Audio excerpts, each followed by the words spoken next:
Ito ang GMA Regional TV News. Balita sa Visayas at Mindanao mula sa GMA Regional TV. Isang nurse na buntis ang nabangga ng dalawang sasakyan sa Bago Negros Occidental.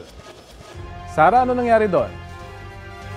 Rafi, nasawi ang babae maging ang 6 na buwang gulang na sanggol sa kanyang sinapupunan. Base sa investigasyon ng pulisya, papasok sana ang biktima sa kanyang duty sa isang ospital nitong linggo ng gabi nang madisgrasya.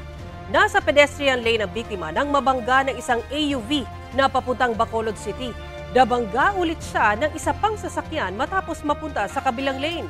Humingi ng paumanhin ang parehong driver na iginiit na aksidente ang nangyari. Sabi ng pulisya, may ilaw sa lugar kung saan nangyari ang aksidente. Handa namang magsampa ng mga reklamo ang kaanak ng biktima sa dalawang driver. Wala pang pahayag ang mister ng nasawing nurse.